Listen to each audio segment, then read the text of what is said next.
तर जसं की तुम्हाला माहीत आहे, येणाऱ्या काही दिवसांमध्ये येणार आहे मान्सून. तर मान्सून पूर्व जी तयारी असते शेतीची, जी आता सुरू झाली आहे. तर आता तुम्ही बघताय, आम्ही जे आधी नांगर मारला होतो त्यावर आता पंजी मारायची आहे, म्हणजे जमीन प्लेन करायची आहे. त्यासाठीच आम्ही आज आलो आहे शेतामध्ये. तर चला बघूया पंजी कशी करतात.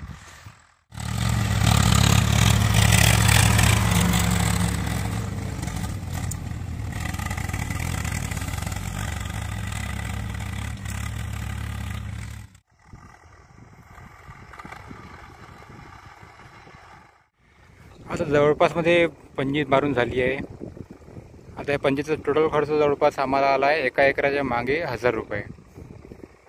म्हणजे तुम्ही कॅल्क्युलेशन करू शकता की एका शेती पेरण्याच्या आधीच त्याला किती खर्च येतो.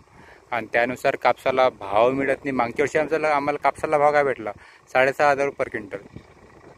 अरे 5000 रुपये पर क्विंटल तरी उत्पन्न करायला खर्च येऊ राहिला, तर वरून 1500 रुपये घेऊन काय करणार आहे? शेती परवडत नाही आहे, पण तरी करावं लागणार आहे. कारण शेती नाही केली तर शेतीवर अवलंबून जे आमचे मजूर आहेत ते का करतील? हा विचार आम्ही नाही केला तर सरकार तर बिलकुलच करत नाही. शेवटी आम्हाला हा विचार करणार आहे. कारण तुम्हाला आता जे कंडिशन सांगतो की आधी जे इलेक्शनच्या आधीची गोष्ट अशी होती की सर्व नेते प्रॉमिस करत होते की आम्ही हे करू ते करू, शेतीला भाव देऊ, शेतीच्या उत्पन्नाला भाव देऊ, हमी भावामध्ये उत्पादन करून देऊ तुम्हाला. तर आता अशी गोष्ट आहे की जे 800 रुपयाची थैली आहे बियाची कपाशीची, ती आता आम्हाला घ्यावी लागत आहे 1450 रुपयात. म्हणजे ऑलमोस्ट डबल भाव करून ठेवले आहेत. याच्यामागे सरकारचा काही रोल नाही आहे का? सरकारचाच रोल आहे.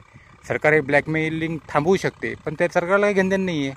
सरकारला शेतकऱ्याचं काहीच घेणदेण नाही आहे. माझं मोदी सरकारला एकच म्हणणं आहे, तुम्हाला जर येणाऱ्या 2030मध्ये भारत ही महासत्ता करायचा तुम्ही जो विचार करताय, तुम्ही आधी ॲग्रिकल्चर हे जे भारताचा बॅकबोन आहे त्याला तर सपोर्ट करा, त्याच्याकडे तर लक्ष द्या. तुम्ही अमीरांना आणखी अमीर करण्याच्या मागे लागलेले आहेत. शेतकऱ्याला कोण सपोर्ट करेल? खरंच ही विचार करण्याची गोष्ट आहे. हा व्हिडिओ जास्तीत जास्त लोकांकडे शेअर करा आणि तुमचे विचार कमेंटमध्ये नक्की सांगा.